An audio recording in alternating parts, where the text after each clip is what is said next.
Men, let me go deeper. Men are three times more likely to commit suicide in the middle of their lives, their 40s and 50s, than any other time. To get to the middle of their lives and suddenly decide, I'm not going to get out of this maze. I'm not going to get out. When I was teaching this in my church, one young man stood up and he said, Pastor, I hear you. I understand you. I'm glad you're teaching on this. He said, but I just want to know one thing. I said, what, son? He said, will I ever be happy?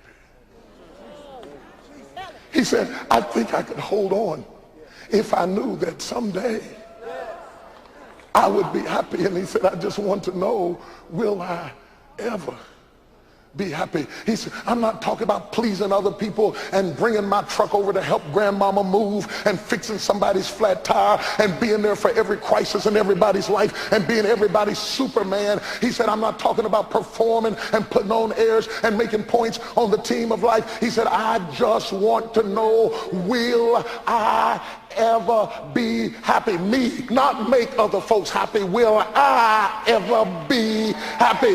When will it be about me?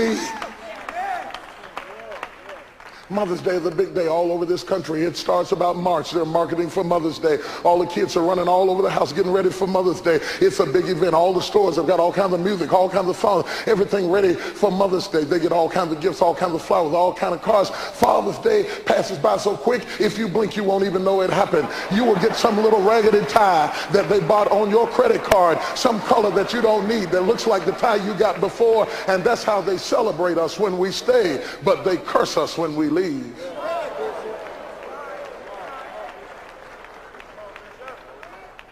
Are you hearing what I'm saying?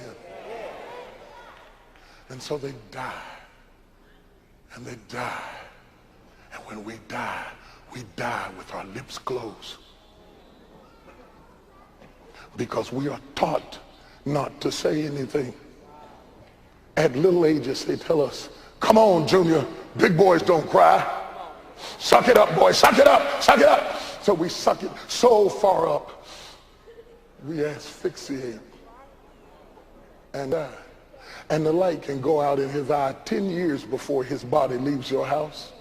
And you think he got divorced the day the decree was final. He's been divorced for 10 years and you never knew it. You lost your son. I know there are many of you you're not interested in this because you don't have a man, you don't want a man, you're sick of a man, you got to do a good job, you don't need a man. I hear you, I feel you, I'm here to represent you, but what about your son? What about your sons who become detached and 15 and 14 and 13? And what of these 13-year-old boys who are reprimanded to maximum security prisons and they get life sentences and stand there and don't even shed a tear? What has happened to our little boys that they go down to see other little boys in caskets shot to death and say, hey dog, it's me, and walk away from the casket unmoved, untouched? They are detached. We have lost them, and nobody even noticed when it happened because we are so busy going to work and making money and getting our hair done and having sex and making babies that we have lost the men.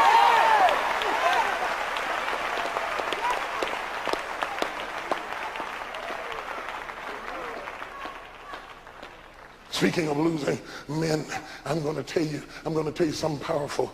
You're losing the men in the turns. My brother rides a motorcycle. He's in the middle of his life. And see, when men get in the middle of life, they do crazy stuff. He shaved his head and got an earring in his ear and wrapped a rag around his head and bought him a motorcycle. Got on a motorcycle. He's a little bit older than me. I'm 47. My brother's about 56. He's 56. He jumped on a motorcycle and he put his wife on the back of the motorcycle. I say this, he looks almost exactly like me. And I say this everywhere I go because I want you to understand, his wife is a white woman. She's got blonde hair. So when you hear that Bishop Jakes was on a motorcycle with a white woman on the back, it wasn't me, it was my brother.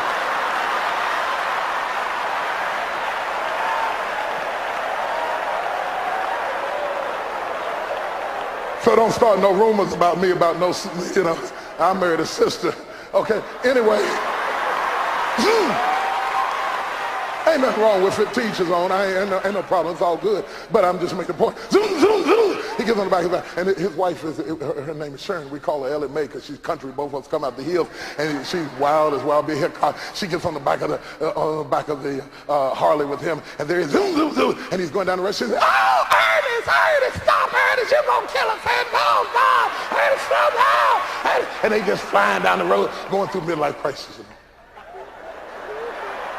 And so my brother said to me, he said, "Let me tell you something, Tommy." He said, "Tommy," he said, "I'm on a motorcycle with Sharon, and we're driving down the road." He said, "We're doing good in the straightaway. We're flying, man." He said, "The wind is blowing." He said, "You need to be on a motorcycle. It's a wonderful thing. The wind is blowing. You feel young again." And she's right behind you, and she's screaming and hollering, and we're going through traffic. And we're having a great time. He said, "But when we get to the turn," he said, "Sharon almost killed me in the turn." I said, "What are you talking about?" He said, "See," he said, "when you get in the turn and you're riding on the back of the motorcycle, when you get in the turn, you got to move when I move."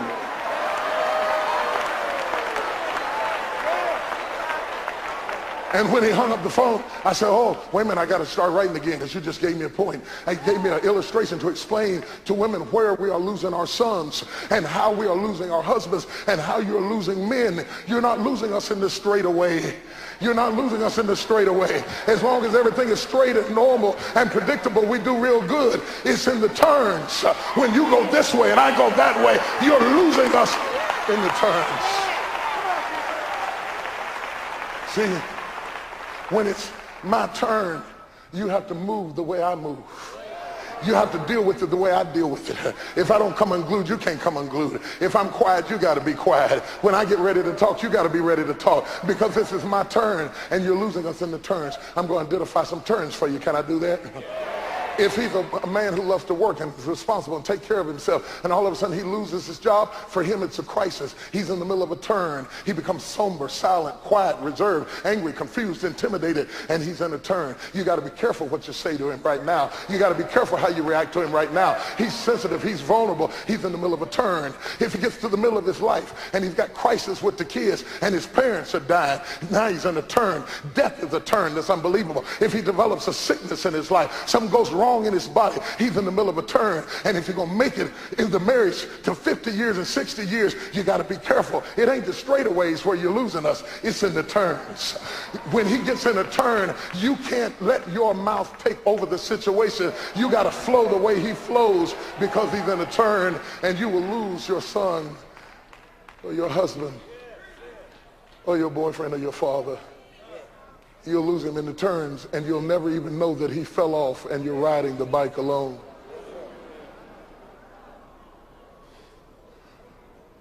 I was teaching in our church, and a young lady got up and she had her young son with him. I guess he might have been 10 or 12 or so. And she brought him down to the altar where I was speaking, and she comes down to the altar like this.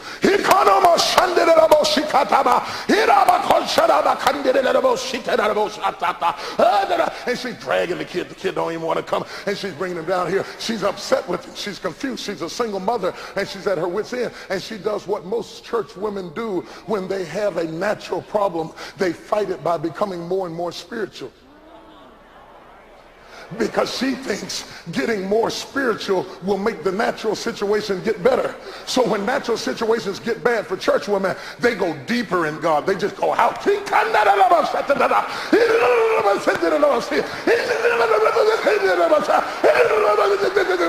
And for men, that does nothing. It does nothing. That's why Paul said, I would rather speak 5 words in a language that you can stand than 1,000 words in one that you cannot. She brings the boy down to the altar, and she says to me, when I get her to calm down, she says to me, he got a demon, and I want you to cast the devil out of him. She said, I don't understand what's wrong with him. He done gone crazy. He done gone crazy. He was a good little boy. He ain't always been like this. He was a good little boy. He started out, he was so sweet. All of a sudden, he acted like he lost his mind. And I asked one important question. I said, where is his father? The boy dropped his head, but she went off and said, hey, no, that's a real demon. That's a demon. That's what's wrong with the boy. It's a generational curse. I told him you're acting just like your daddy.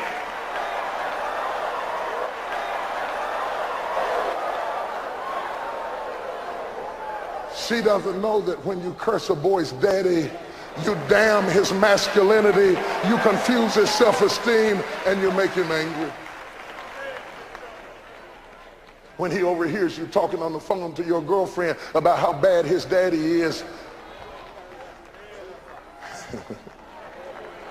you losing in the turn. And I said, it's a real demon. And to myself, I thought, I'm not justifying the fact that he left, but personally, I could see why a brother would want to hat up on sister. Because sister didn't look like she was like no Six Flags ride. She looked like, you know, Friday the 13th, the way the woman was acting up in there. But I didn't say that because that wouldn't have been professional.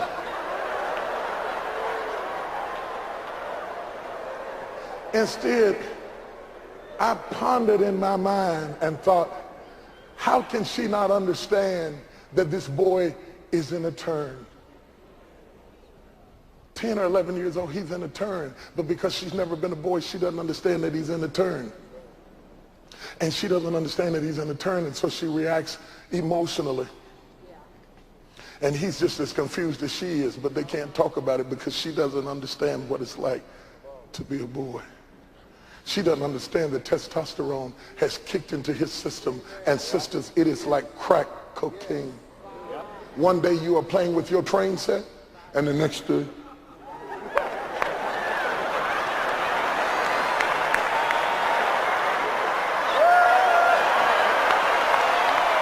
come on, fellas, am I right about it?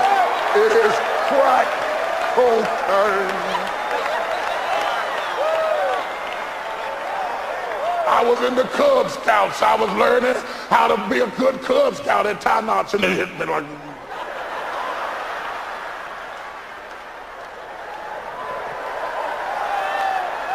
All of a sudden, mama wasn't the prettiest woman I'd ever seen in my life.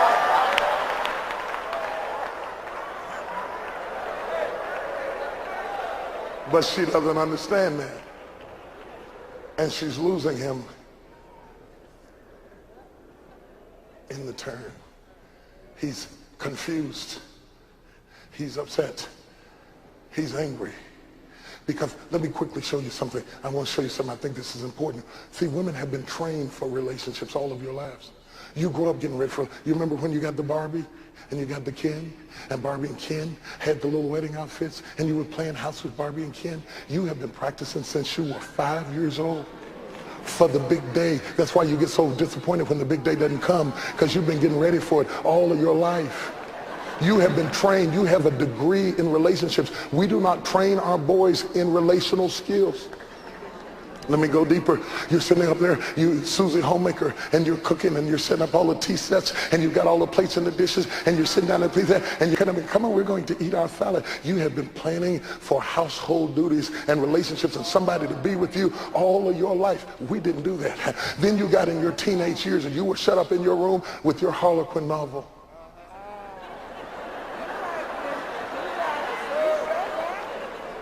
She couldn't believe when she opened the door, there he stood. She never thought that he even knew her address or where she lived. Her pulse began to quicken. Her heart began to thump as if it would leap out of her chest. She opened her mouth to speak, but there were no words. And in his hand, he had one single, long stem, ruby red rose.